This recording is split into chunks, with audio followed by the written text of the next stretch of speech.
Hello, bonsoir à tous, j'espère que vous allez bien. Voilà, je fais cette petite vidéo pour répondre à une problématique qui se veut récurrente, c'est-à-dire on a reçu ça déjà dans les jours précédents de quelques étudiants déjà, voilà, qui posaient la question selon laquelle est-ce que c'est justicieux, est-ce que c'est recommandable, est-ce que c'est une bonne idée de pouvoir écrire sa thèse avec un thème, bien sûr un thème, qui ne relève pas à 100% de notre domaine d'étude, de notre domaine de prédilection. Donc, est-ce que c'est vraiment recommandable? Est-ce que c'est possible?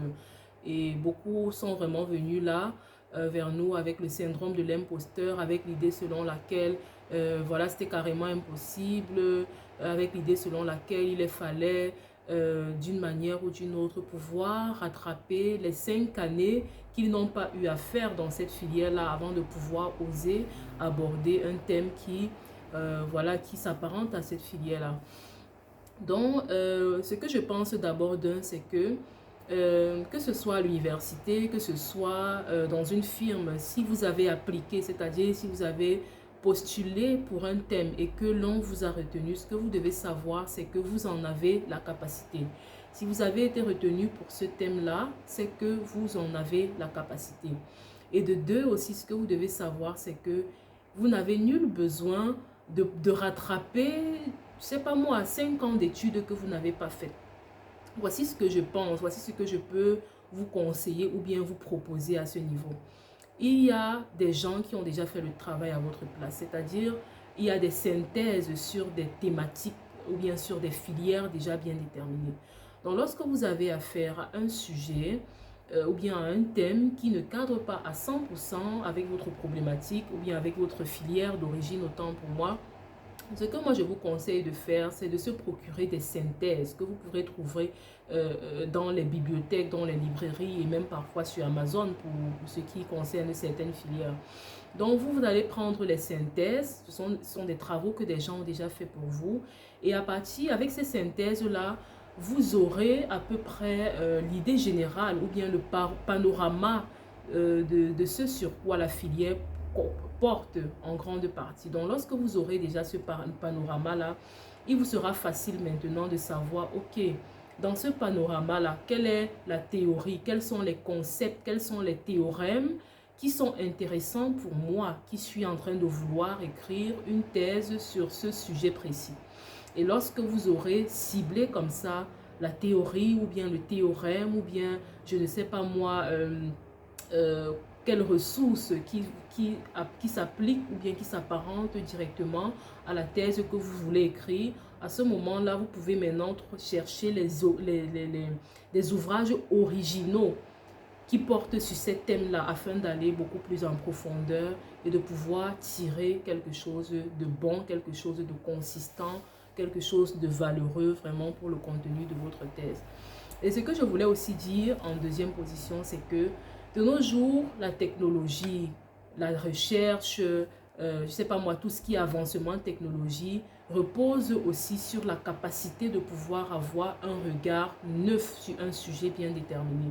Donc, pour vous qui êtes dans d'autres filières et qui aspirez à faire des thèses sur des sujets d'une filière qui ne s'apparente pas à 100% ou bien qui s'apparente très peu à la vôtre,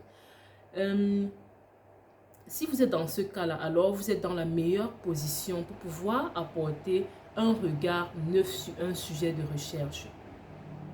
Donc, je vous encourage ici à ne pas hésiter à vous jeter à l'eau. Bien sûr, si vous avez le choix, je recommanderais de prendre des sujets qui, voilà, qui s'apparentent à 100%, 90%, 80% à votre filière. Mais si ce n'est pas le cas et que vous avez peur de vous jeter à l'eau juste parce que vous pensez que vous ne pouvez pas le faire ou bien juste parce que vous pensez que vous devez d'une manière ou d'une autre essayer de rattraper des années que vous n'aurez pas voilà, pu accomplir en faisant cette filière-là, c'est une fausseté. Moi-même qui vous parle, j'ai fait mon master à Baye, par exemple, ma thèse de master, je l'ai fait dans une filière qui s'apparentait seulement à 50% de ce que moi j'ai étudié.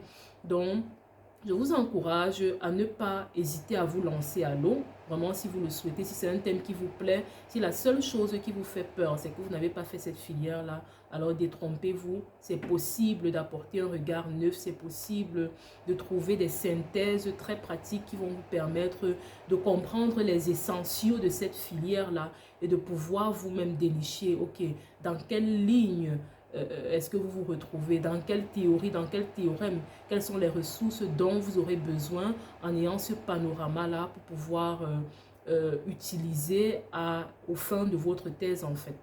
Donc je vous encourage à vous lancer, je vous encourage à puiser au fond de vous, je vous encourage aussi même à apporter vraiment ce regard neuf-là en puisant aussi les ressources que vous avez apprises dans votre filière actuelle afin de l'appliquer aussi d'une manière ou d'une autre dans le thème que vous avez d'une filière différente et vous allez voir comment vous allez produire quelque chose d'unique, quelque chose voilà, de personnel, quelque chose d'exceptionnel.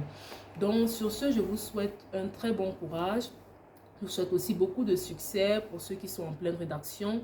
Et voilà, on se dit à très bientôt. Ciao, ciao.